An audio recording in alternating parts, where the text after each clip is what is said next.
ये सिर्फ मुसलसल रहा, लेकिन जयपुर सेंटर नौशरो और उत्तल से 12 दफा मुगला टीवी में शामिल होती रही, रेगुलर शामिल रही।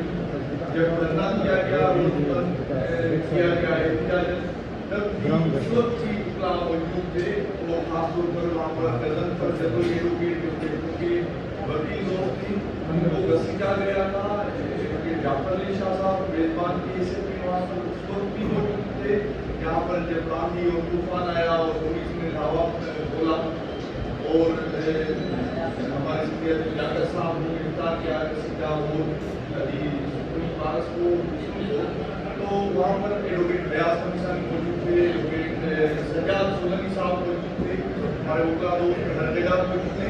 और अभी जो ऐलान हुआ है पुलिस के अंदर जो मुख्तलिफ मसला का शेड्यूल अभी अनाउंस हुआ है कि इत्यादि प्रोग्राम बनाए गए हैं, तो हम हर ज़िले में मुखला जो इत्यादि जो तहरीक इसमें शामिल होंगे, क्योंकि ये वेरी डेंजरस इशू है।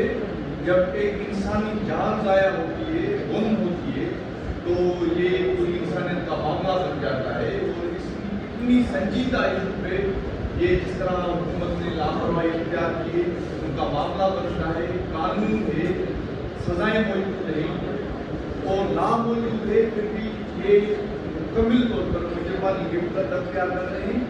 हुकूमत सिंध हुकूमत खास तौर पर इस 28 केस में मैंने ही प्रोफाइल बनाए थे, साथ में बिल कर दी और जाकर साहब ने, तो उसमें 12-13 केस ऐसे हैं जो चंद घंटों में हल हो सकते हैं।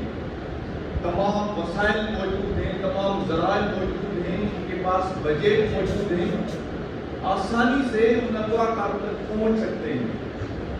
वसाइल के पास CCTV कैमरा रिकॉर्ड मौजूद है, नाम मौजूद है, नॉमिनेटेड एफआईआर मौजूद है। वो पॉइंट आउट कर रहे हैं, पिन आउट कर रहे हैं कि हमारे बच्चे यहाँ मौजूद हैं, और फिर भी पुलिस और गवर्नमेंट इनका जो गठजोड़ है और अगवाकारों का हम कहते हैं कि उनका भी गठजोड़ है।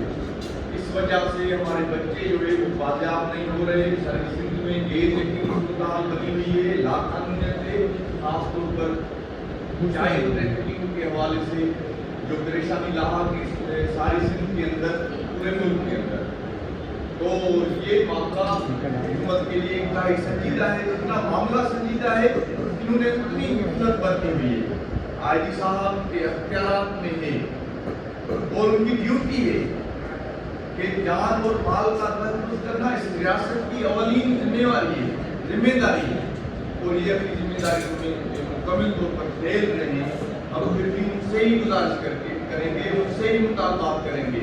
हाँ, अवामी अदालत में ज़रूर जाएंगे ये केस लेकर, क्योंकि भुगत अवाम रही है, सफ़र अवाम कर रही है, और उनके बच्चे अभी सारी दुनिया को मालूम है, मीडिया वालों को खूब मालूम है कि जब भी किसी सरदार का, किसी MP MNA का बच्चा जब गुम हो जाता है, खुदा ना खास्ता, तो वो चंद घंटों के अंदर वापस आ जाता है। एक तो गुम नहीं होता, अगवा नहीं होता, और जब होता है तो जल्दी वापस आ जाता है। ये दोहरा मेयार जो है, उसमें हमारे जो गरीब लोग हैं, जो आम आवाम में, वो सफर कर रहे हैं। इसलिए हम मुकला हर तरह से इस तहरीक का हर मुकाम पे हर तरह से साथ देने के लिए तैयार हैं।